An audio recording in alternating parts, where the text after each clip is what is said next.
na kaunti ya Kakamega.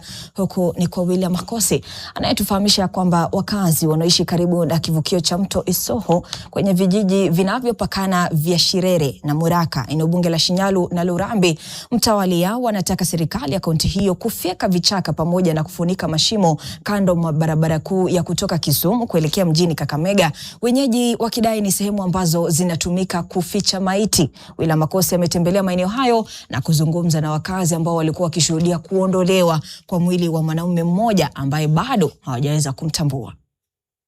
Kwa mbali, eneo hili mtazamaji, kwako yuko salama, lakini kwa mkazi anayetoka hapa kwake ni hatari.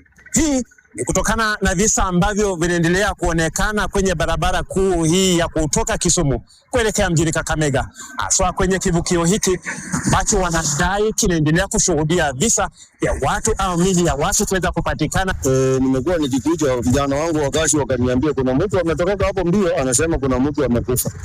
So nimekuja kuconfirm, nikapiga simu kwa Roshero, amepiga simu kwa Kakamega. Na huyu mtu si ati ameuawa hapa. Na hizi shimo, huyu si mtu wa kwanza kupata.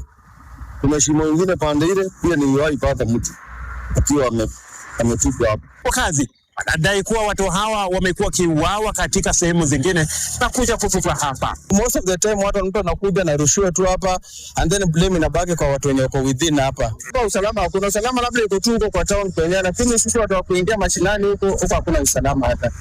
Yote tisa 10 ni kuona ikiwa serikali ya kaunti ya Kakamega itaweza kusikiza kilio cha wakazi hawa na kuweza kuhakikisha kuwa imeondolea hofu hii.